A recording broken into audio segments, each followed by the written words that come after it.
On va faire l'interview directement, comme ça. Voilà, comme ça, Yes. je te dis en direct mon ressenti. Bah, clairement, clairement, clairement. N'hésite pas, hein, que ce soit négatif ou positif. On est Ouais, là, pas de on est là souci. pour ça. Bah, du coup, ouais, je voulais faire ce petit point pour avoir ton retour d'expérience sur tout l'accompagnement.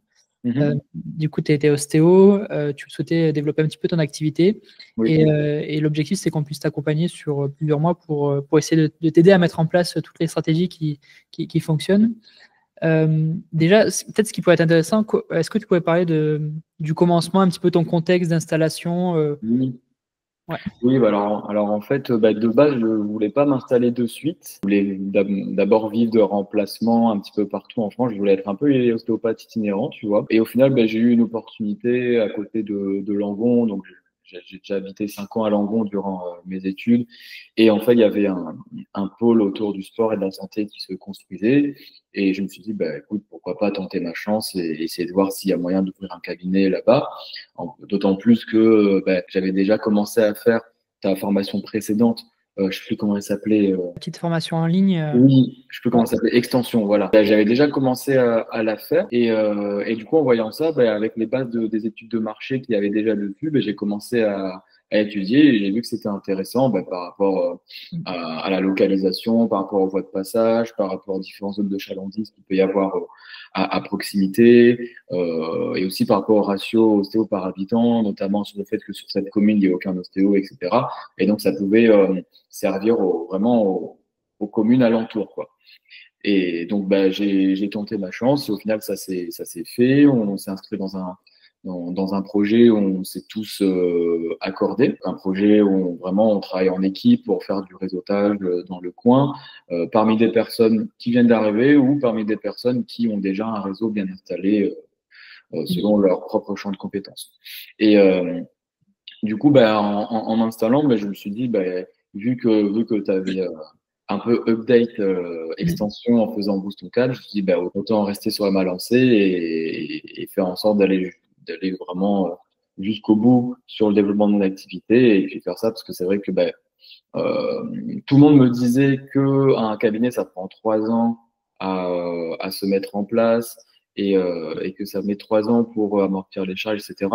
Personnellement, j'avais pas envie d'attendre 3 ans. Enfin, j'avais pas envie de galérer pendant 3 ans, tu vois. Je comprends. Galérer quelques mois, ok, ça y a pas de souci. Mais 3 ans, ouais, je t'avoue que ça aurait été un peu plus embêtant dans le sens où j'ai des projets personnels et donc j'ai envie que ça prenne 1 an au lieu de 3 ans, tu vois. Oui. Donc, c'est pour ça que j'ai voulu essayer ton cadre. Après, oui, c'est vrai qu'il y a de la concurrence dans le sens où il y a pas mal de formations sur l'accélération de l'activité, sur la visibilité, sur le démarrage d'activité, l'entrepreneuriat en général qui existe. Mais voilà, comme je te connaissais déjà depuis avant, on s'est rencontrés à côté de Montpellier et tout. Donc, je sais que tu es une personne de confiance. Donc voilà, je vais naturellement tester avec toi. Par rapport à la somme qu'on débourse pour cette formation, je trouve que c'est légitime de se demander si on va en avoir pour notre argent, Oui. si vraiment l'accompagnement va être à la hauteur de nos attentes et à la hauteur de ce qu'on a investi. Parce que très clairement, ça peut être très bien. Ça pouvait très bien être un business comme un autre, où le gars qui lance ça profite justement de la détresse de certaines personnes pour se faire de l'argent. Mais avec Boston Cap, c'était pas du tout le cas. Et comme j'avais confiance aussi en toi, qu'on s'était déjà vu, je savais que ça allait pas se passer comme ça. Donc du coup, j'ai commencé cet accompagnement et puis j'étais agréablement surpris par la régularité de l'accompagnement dans le sens où en fait on ne te lâche pas dans la nature comme ça. C'est pas comme s'il y avait juste les vidéos et puis tu te débrouilles, on répond aux questions sous 2 semaines et puis ciao quoi. Non, là ce que j'ai aimé c'est le fait qu'il y ait des rendez-vous hebdomadaires pour à chaque fois voilà répondre aux questions et puis accompagner, voir si tu peux aller un petit peu plus loin dans telle ou telle chose. Donc c'est pour ça avec Anthony, j'ai beaucoup aimé son approche. En fait, on peut facilement se déterminer avec lui. Oui. C'est-à-dire que même chez les plus procrastinants, parce que moi je suis quelqu'un qui procrastine pas mal, tu vois, les appels avec Anthony m'appelaient à la régularité et à la consistance. Ouais, les coachings individuels chaque semaine, ça met un rythme dans l'accompagnement. Il y a quand même pas mal de choses à mettre en place. Chaque semaine, il y avait le checkpoint avec Anthony, qui l'objectif est de pouvoir t'orienter à mettre en place les différentes choses pour ton activité. Il y a ça, il y a une plateforme e-learning, il y a aussi toute la partie coaching de groupe avec Marc et avec moi-même. Donc, on essaie de se passer un petit peu la balle pour que tout se passe au mieux, sachant que voilà, aujourd'hui, il y a des marchés où il y a quand même pas mal d'ostéos. Toi, t'es ostéo, donc il y a pas mal d'ostéos. Et c'est vrai que des fois, il faut redoubler un petit peu de rigueur pour essayer de faire les choses le mieux possible et éviter que, voilà, comme tu disais, que ça mette 3 ans ou que ça mette 5 ans à atteindre ton objectif de patientèle, commencer à dégager un salaire. Quand on s'installe, le premier objectif, c'est généralement pouvoir payer ses charges et commencer à vivre de son activité. Toi, l'accompagnement, ça t'a apporté des choses par rapport au moment où tu t'étais installé sans accompagnement, que ce soit au niveau des stratégies, peut-être des nouvelles choses. Bien sûr, je pense que ça m'a apporté de l'assurance sur la marche à suivre pour, par exemple, démarcher pour des partenariats, parce que je savais pas trop par où commencer. J'avais un petit peu peur aussi, de déranger ou d'en faire un petit peu trop. Mais voilà, j'ai pu avoir ton retour sur expérience et puis aussi voir voilà comment ça fonctionnait d'un point de vue marketing et entrepreneurial. Et puis aussi, j'ai compris au fur et à mesure que le seul métier d'ostéopathe ne suffit pas, il faut être aussi entrepreneur. Voilà, et ça, on ne l'apprend pas à l'école, en fait. Du coup, c'était un peu une mentalité, un peu un mindset à acquérir. Et ce qui n'est pas facile au début, parce qu'au début, on se dit, ouais, on est des professionnels de santé, donc on doit agir comme tel, et tout ça, alors qu'en fait, on n'est pas forcément des professionnels de santé. Donc, en soi, on peut mettre en place ce qu'on veut, à la limite, bien sûr, du raisonnable, sans abuser non plus, sans placarder nos têtes à chaque coin de rue. Mais voilà, on a le droit quand même de vivre de son activité, tout simplement. C'est ça, hein, si je peux rajouter un mot, c'est que les ostéos, ils sont beaucoup comparés aux professionnels de santé parce qu'ils veulent s'inscrire dans le parcours de soins du patient. C'est super. Sur le développement d'activité, c'est un peu différent parce qu'on n'a pas du tout les mêmes contraintes. On n'a pas de sécurité sociale, enfin, on n'est pas remboursé par la Sécu. Ouais. On n'est pas en sous-effectif comme peuvent être les kinés ou les médecins. Donc, au bout d'un mois, eux, ils sont pleins. Nous, on n'a pas du tout les mêmes contraintes, donc on doit faire des choses différemment. Communiquer, ça ne veut pas dire aussi communiquer en dehors de ses valeurs, vouloir manipuler. Nous, on est vraiment en tout cas dans l'accompagnement avec ce que l'on fait, on est vraiment dans de l'information où l'objectif, c'est que le patient puisse savoir qu'on existe et s'il a besoin, il fait le choix de lui-même et il choisit son ostéopathe. Mais la partie visibilité, c'est quand même quelque chose d'assez important, surtout pour les ostéos qui s'installent. Les ostéos qui sont déjà installés, qui sont référencés premiers, etc., eux, limite, ils en ont déjà plein des patients. Et l'objectif, c'est de pouvoir laisser la chance aussi aux nouveaux ostéos, quoi. Ouais, complètement. Et du coup, ouais, c'est ça que j'ai aimé dans l'accompagnement. C'est vraiment cet aspect très clair, en fait, sans rétention d'informations à ce sujet-là. Donc, le fait que ce soit vraiment dit de manière éclairée, moi, ça me va très bien. Il me semble qu'on a doublé le nombre de patients que tu voyais par semaine Oui, par rapport au tout début où tu n'étais pas encore dans l'accompagnement. Mais est-ce que tu as des indications sur ce qui a le plus fonctionné pour toi pour aller chercher des nouveaux patients? Oui, c'est les Google Ads. Ok, Google Ads. Voilà. Les Google Ads, c'est les Google Ads qui ont propulsé mon activité. Mais ça a été quasi immédiat, dans le sens où quand j'ai mis en place les Google Ads, donc avec l'aide d'Anthony et les vidéos et tout, ça s'est fait en 2 semaines. Voilà. En 2 semaines, tu as vu une différence sur Ouais. Alors, ça n'a pas doublé en 2 semaines, mais en 12 semaines, il y a eu une augmentation très claire et très nette. Ok. Vis-à-vis de l'accompagnement, tu as augmenté de combien en termes de patients, juste pour qu'on puisse se situer? Ouais. Alors, donc, avant l'accompagnement, j'étais aux alentours de 4-5 patients par semaine. Et là, depuis un mois, donc depuis le mois de novembre, là, je suis arrivé à entre 10 et 15. Ok, top. Ok, Voilà. x2, x3. J'aimerais bien faire 15-20. Prochain palier. Ouais, prochain palier passe 15-20. Et donc ça, ouais, ça on avait vu avec Anthony. Et donc là, ça va être le travail sur le partenariat, sur le bouche à oreille qui se fait de manière un petit peu plus à moyen long terme. Mais déjà, j'ai atteint un palier qui me permet de vivre de mon activité. Ouais, ça c'est un palier important et derrière commencer à. Enfin, après, tu vas le voir au fur et à mesure des semaines, au fur et à mesure des mois, il va y avoir du bouche à oreille qui va se mettre en place sur l'activité. Donc ça, c'est plus tu as des patients aujourd'hui, plus demain tu auras du bouche à oreille. Et c'est déjà une super chose d'être à ce niveau-là. Donc c'est top, c'est top, c'est top, c'est top. Donc, si on a envie que l'activité se développe, qu'on en parle autour de nous, bah, il faut passer par là. Et puis moi, du coup, ça me va. Tant que c'est bien tourné, évidemment. Oui. Toi, tu fais comment pour le tourner avec les patients, cette demande d'avis? Bah, du coup, dans le mail dans le mail où j'envoie la facture le lendemain, si vraiment le cours s'est super bien passé, que le patient a été très satisfait, bah, je lui envoie un lien par ma fiche Google. Donc je lui dis voilà, si vous souhaitez partager votre expérience, si vous souhaitez Mm. soutenir mon activité, vous pouvez laisser un avis sur ma fiche Google et j'envoie le lien et voilà. Ouais, top, Et top, en top. général, ils mettent. Donc là, je suis à 30 avis là. 30 avis 5 étoiles. Bon, plus que des avis positifs, donc t'as pas encore eu d'avis négatifs, des fois ça peut arriver. Non, bah, non, en vrai, le pire que j'ai eu, c'était bah, par mail. J'ai encore mal, mais je vais continuer les exercices et on verra. Et au final, ils donnent pas de nouvelles. Ça, c'est aussi, il faut savoir gérer, j'allais dire, les patients qui sont pas forcément satisfaits. J'ai Mm, l'impression que des fois, c'est même un problème de communication parce que ça peut être OK d'avoir encore des douleurs après une consultation. ouais. Mais après, c'est le comment on met en place les choses. Est-ce que la personne revient au cabinet? Est-ce qu'on lui demande de patienter? Et Ouais, c'est ça. Bah, moi, ce que je fais par rapport à ça, c'est que j'essaie de l'anticiper directement en fin de consultation en disant que voilà, si jamais les douleurs persistent, même avec les exercices, et ben, vous m'appelez, soit on met un rendez-vous, soit je vous envoie d'autres exercices. Voilà, on fait en fonction. On peut aussi s'appuyer sur la pluridisciplinarité. Donc, peut-être qu'il faut voir un médecin, peut-être qu'il faut voir un kiné ou un dentiste, peu importe. Voilà. Le but, c'est pas que le patient, il repart dans la nature comme ça. de toute façon, on en avait déjà discuté. Toi, tu as une approche où tu es beaucoup dans l'explication, dans l'autonomisation du Ouais, patient. à fond.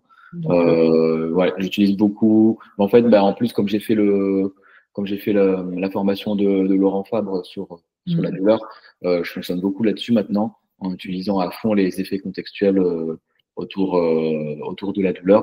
Donc, je ne vais pas utiliser que la thérapie manuelle, je vais utiliser aussi tout ce qu'il y a autour, donc éducation thérapeutique, alliance thérapeutique, tous les contextes qu'il y a autour. Et justement, bah, je m'appuie beaucoup de l'approche que tu fais dans Boost ton cas pour maximiser ces effets contextuels.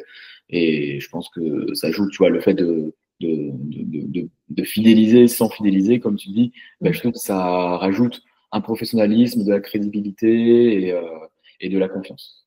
Et je pense que ouais. c'est important. Clairement, clairement, et je le répète toujours, une partie de la fidélisation, c'est pas forcément celui qui est le plus commercial qui arrivera à le plus fidéliser sa patientèle, c'est aussi celui qui propose la meilleure expérience de soins.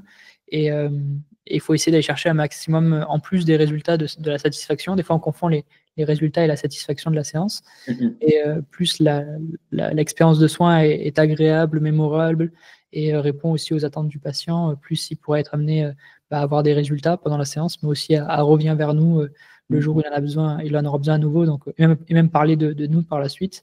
Mais c'est vrai que voilà, le fait de le rappeler, d'essayer de comprendre qu'est-ce qui joue dans la satisfaction d'un patient, comment on peut essayer de cocher tous ces effets contextuels, cet effet placebo, etc.